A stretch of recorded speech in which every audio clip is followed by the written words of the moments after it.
Howdy, y'all. I'm John Paul Clayton from Houston, Texas. Hope you guys are all doing well with COVID and staying healthy, and your families are staying well in all this crazy time still. Um, this week I'm going to talk about John Wycliffe.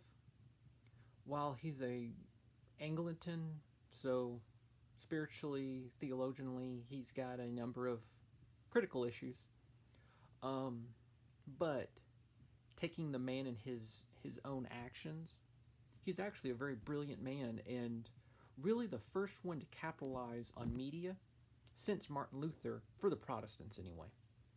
Um, with the fact that he knew coming in to the New World that printed media allowed to reach more people across the country quickly and effectively.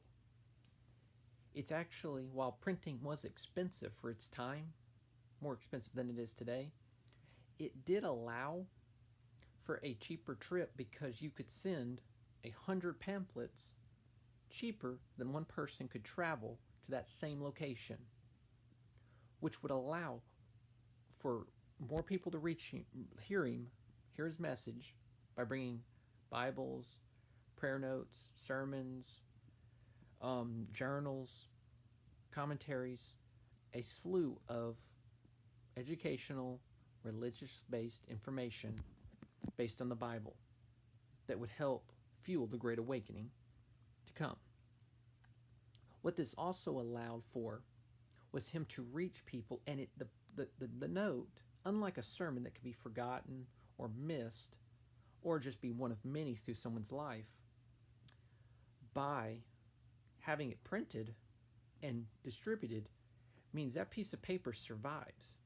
And the fact that paper was expensive and a commodity back then, unlike today, it meant it was saved. It was probably squished into the family Bible or kept where the family looked at it continuously. So its information would not be forgotten anytime soon. This also would allow for it to concentrate and to seep in over time. So it wasn't a one and done scenario when he spoke. Like when he did speak to thousands and even up to maybe 100,000, depending on the sources, through his sermons. Now, one of the things that's a problem with him is ministry, owning slaves, even using them to fuel the orphanage, and that is a whole slew of issues and problems. Now, in the time, it wasn't the same issue as it is today because morals and culture change and what's acceptable changes.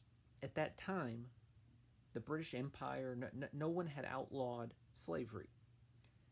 So looking at it from a 2020 eye is difficult and very different than looking at even in the 1700s or the 1800s. But regardless, John Wycliffe did connect with many different religious leaders of different groups and have effects on them, positive and negative, and allowed for the growth of the sermon. Now, he did, with some of his stuff, he did get an air of being off the path, but there is a streak of looking at stuff. It's hard to not wonder if some of it's not jealousy, but again, theologianly and theology, he would be very different than many people because the Anglican Church is the Catholic Church reformatted with the King of England as the head instead of the Pope in Rome. So there's those issues. But anyway, he was a good man, and I hope this was informal and information that you did not pick up and taught you something new. Have a blessed day. Hope to hear from you all soon.